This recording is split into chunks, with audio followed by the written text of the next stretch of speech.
আমরা অনেকেই তেলকই খেয়েছি আদা জিরে বাটা কিংবা সর্ষে বাটা দিয়ে, কিন্তু এটা আমি বানাবো একদম ইউনিক পদ্ধতিতে। দেখুন এটা খেয়ে কিরকম লাগে। নমস্কার বন্ধুরা, ওয়েলকাম টু মাই জিমাস কিচেন। চলুন জিমাস কিচেনে আজকে আমি শেখাবো তেলকই। তেলকই কিভাবে সহজ পদ্ধতিতে বানানো যায় আর অথেন্টিক ভাবে। প্রথমে আমি দুটো শুকনো লঙ্কা আর একটা ছোট এলাচ মিক্সির জারে দিয়ে দিলাম। এর মধ্যে দিয়ে দিলাম 1/4 টিস্পুন মতো জিরে, আর দিয়ে দেবো 1/4 টিস্পুন মৌরি। এই মৌরিটার জন্যই একটা অন্যরকম ফ্লেভার আসবে। একটু গরম জল দিয়ে আমি আধা ঘন্টা ভিজিয়ে রাখবো। এর মধ্যে আমি 1 ইঞ্চি আদা 2 টুকরো করে কেটে দিয়ে দেবো মিক্সির জারেতে, দিয়ে এবার পেস্ট তৈরি করব। মশলার মধ্যে নিয়েছি কাশ্মীরি লঙ্কার গুঁড়ো, নিয়েছি হলুদ গুঁড়ো, আর সামান্য হচ্ছে ধনে গুঁড়ো আর লবণ।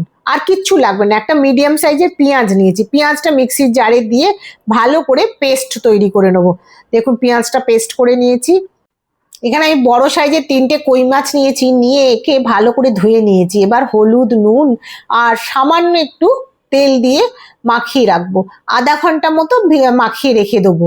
সমস্ত গায়েতে তেলটা মানে মশলাটা মাখিয়ে নেবো, হলুদ লঙ্কা গুঁড়ো দিয়ে ভালো করে মাখিয়ে রেখে দেবো আধা ঘন্টা। এরপরেতে আমি কড়াই গরম করে নিয়ে তাতে সর্ষের তেল দিয়ে দিলাম। 4 টেবিল স্পুন মতো সর্ষের তেল দিয়ে দিচ্ছি। তেলটা কিন্তু এখানে আমি জ্বালিয়ে নেবো না, অল্প একটু গরম করব। কারণ কি কই মাছ খুব জ্বালানো তেলে ভাজে না, অল্প গরম করে এবার আমি দিয়ে দিলাম 3টে কই মাছ। কই মাছের সাইজগুলো খুব বড় বড় ছিল আর পেটের মধ্যে ডিমও ছিল। কই মাছগুলো আস্তে আস্তে এপিট ওপিট করে আমি 2 পিঠই ভেজে নেবো সমানভাবে। উল্টে দিলাম একবার, সমস্ত মাছগুলো উল্টে দিয়ে ওই পিঠটাও ভেজে নেবো। এইভাবে কই মাছ দিয়ে একবার রান্না করে দেখবেন, পুরো ভাতটাই আপনি শুধু কই মাছের ঝাল দিয়ে খেয়ে নিতে পারবেন। দেখুন এখানে আমার কই মাছগুলো মোটামুটি প্রায় ভাজা হয়ে গেছে। এবার এগুলোকে আমি একটা পাত্রের মধ্যে, একটা প্লেটের মধ্যে উঠিয়ে নেবো সমস্ত কই মাছগুলো একটা একটা করে।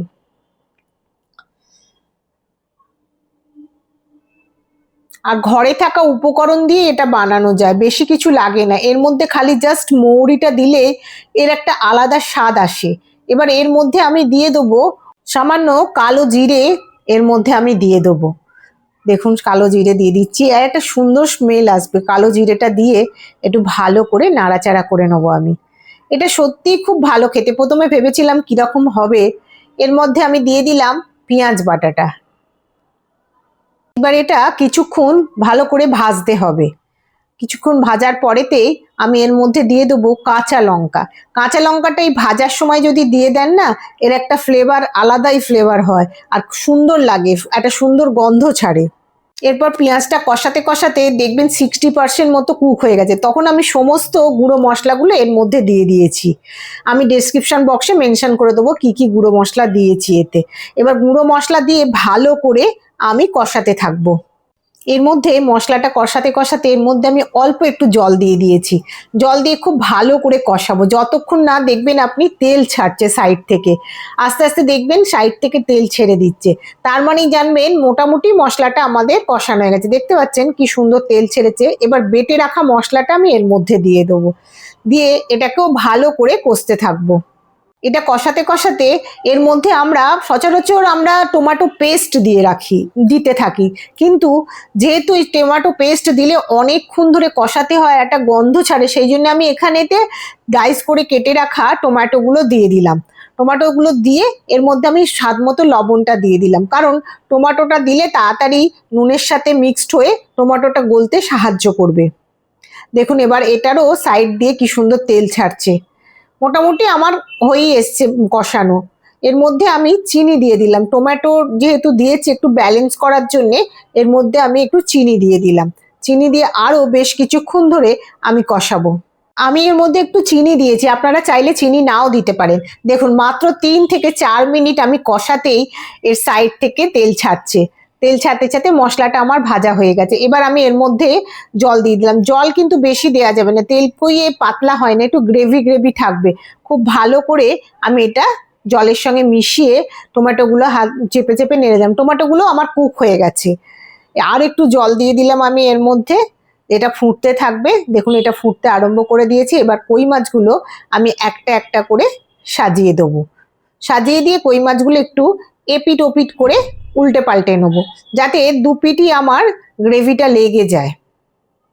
দেখুন মাছটা টকবক করে ফুটছে আর একটা সুন্দর স্মেল বেরিয়েছে। যেহেতু আমি এতে মৌরি আর এলাচ দিয়েছি সেই জন্যে একটা সুন্দর গন্ধ পাওয়া যায় এর মধ্যে। এটা একটু ভালো করে ফুটছে, আমি আর একটু জল মিশিয়ে দেবো। আর একটু জল দিয়ে আমি এপিট ওপিট করে আবারও মাছটাকে একটু নাড়াচাড়া করে দেবো খুব ভালো করে। খুব ভালো করে নাড়াচাড়া করে দিয়ে আমি এটাকে ঢেকে দেবো। ঢাকা দিয়ে খুব স্লো ফ্লেমে 7 থেকে 8 মিনিট আমি রান্না করে নিয়েছি। দেখুন এবার আমার তেলকইটা হয়েই গেছে মোটামুটি। গ্রেভিটা সেমি গ্রেভি থাকবে, পাতলা ঝোলের মতো হয় না। এই তেলকইটা দিয়ে আপনি পুরো ভাত খেয়ে নিতে পারবেন। আর অসাধারণ সুন্দর দেখতেও হয়েছে, তেমনি ওপর থেকে আমি একটুখানি সৌন্দর্যের জন্য ধনেপাতা দিলাম, এটা নাও দিতে পারেন আপনারা।